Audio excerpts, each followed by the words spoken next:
ঢাকাসহ সারা দেশে জ্বালানি তেলের সরবরাহ পরিস্থিতি এখনও উন্নতি হয়নি। এজন্য ফিলিং স্টেশনগুলোতে যানবাহনের দীর্ঘ সারি রয়েছে। দর্শক, আমরা এই বিষয়ে আরও বিস্তারিত জানতে চাচ্ছি। আমাদের সাথে যুক্ত হচ্ছেন সহকর্মী দিলশাদ অ্যানি। অ্যানি, পাম্পে যানবাহনের চাপ কেমন দেখছেন এবং সরবরাহ পরিস্থিতি নিয়ে পাম্প মালিকরা বা সংশ্লিষ্টরা কি বলছেন আসলে?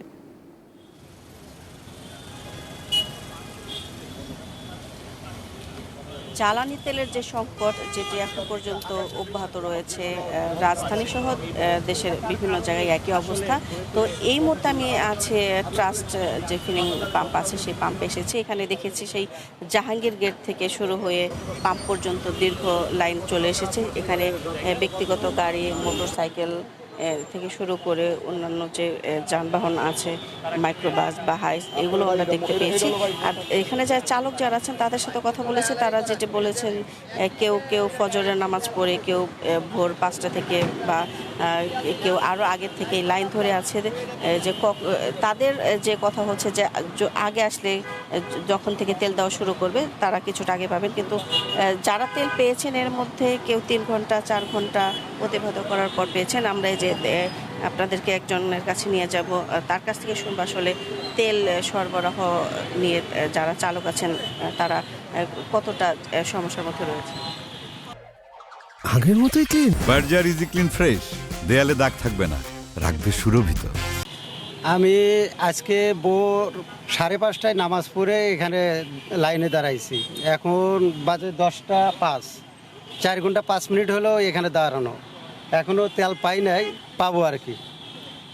কালকে কি পেয়েছিলেন? না, গতকাল আমি পাই নাই। গতকাল সিরিয়াল থেকে চলে গেছি, তেল শেষ হয়ে গেছিল।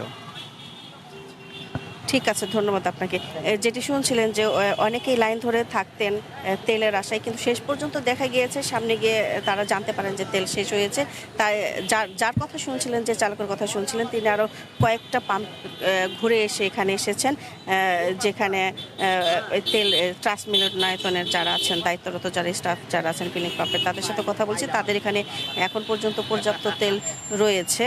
আর অন্যান্য ফিলিং পাম্প স্টেশনের কথা যদি বলি, মহাখালী, তেজগাঁ এবং গুলশানের বেশ কিছু ফিলিং স্টেশন আছে যেখানে তেল এখন সরবরাহ করা হচ্ছে না। তারা যেটি বলেছেন, তারা তেল পেলে সরবরাহ শুরু করবেন, সেটি দুপুর 2টা নাগাদ হতে পারে। এবং তাদের তেলের গাড়ি আসার সাপেক্ষে সেটি বিকাল পর্যন্ত করাতে পারে। আর আপনারা সামনে দেখতে পাচ্ছেন যে মোটর সাইকেলের দীর্ঘ লাইন, এই লাইনটি কিন্তু শুরু হয়েছে সেই জাহাঙ্গীর গেট থেকে এই ট্রাস্ট পাম্প পর্যন্ত। আমরা যারা বাইকে আছেন তাদের সাথেও কথা বলেছি, যারা রাইড শেয়ার করেন তাদের সাথেও কথা বলেছি। তারা যেটা আমাদেরকে জানিয়েছেন, বেশি সমস্যায় পড়তে হচ্ছে তাদের, কারণ তারা রাইড শেয়ার করে জীবিকা নির্বাহ করছেন। অনেকে পরিবার পরিজন নিয়ে যারা আছেন তারা অনেকটা বলেছেন যে আসলে তারা অনেকটা কষ্টে দিন যাপন করছেন, কারণ তাদের মূলত রাইড শেয়ার করেই তাদের সংসার চালাতে হয়।